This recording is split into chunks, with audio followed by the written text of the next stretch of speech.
Hello दोस्तों, good morning. Hopefully आप बहुत अच्छे होंगे। दोस्तों, नेटवर्क मार्केटिंग जिसको कि डायरेक्ट सेलिंग इंडस्ट्री कहते हैं हम हिंदुस्तान के अंदर में, मैं एक चीज़ देखता हूँ, इसमें सारी कंपनियों के को मैं कहूँगा और सारी कंपनियों के टॉप लीडर्स को मैं हमेशा जिम्मेवार ठहराता हूँ।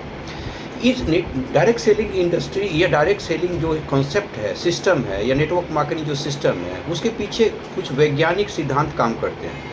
और उस वैज्ञानिक सिद्धांतों को हम स्टेज से बड़ी बड़ी बातें करके बड़े बड़े स्टेजेस के ऊपर हम समझाते भी हैं। उसमें से एक है कि जब किसी भी सिस्टम के अंदर, किसी प्रोडक्ट की मार्केटिंग के अंदर मिडिल मैन को एलिमिनेट कर दिया जाता है, डिस्ट्रीब्यूटर, रिटेलर्स, एडवर्टीजमेंट, लॉजिस्टिक, ये सब को हटा दिया जाता है, तो जब मैन्युफैक्चरर और यूजर डायरेक्ट टच में आते हैं और जब उसमें प्रोडक्ट का कंजम्पशन होता है, डिस्ट्रीब्यूशन होता है, इसको हम नेटवर्क मार्केटिंग कहते हैं ना।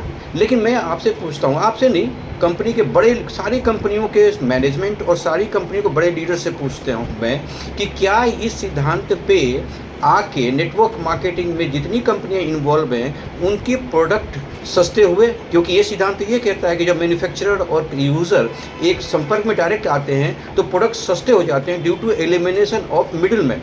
तो क्या आप दिल पे हाथ के रख के देखिए, बताइए मुझे, टॉप लीडर्स और सारी मैनेजमेंट जितनी कंपनियां काम कर रही हैं, कि क्या आपके प्रोडक्ट वाकई इस सिद्धांत पे चलते चलते सस्ते हुए हैं?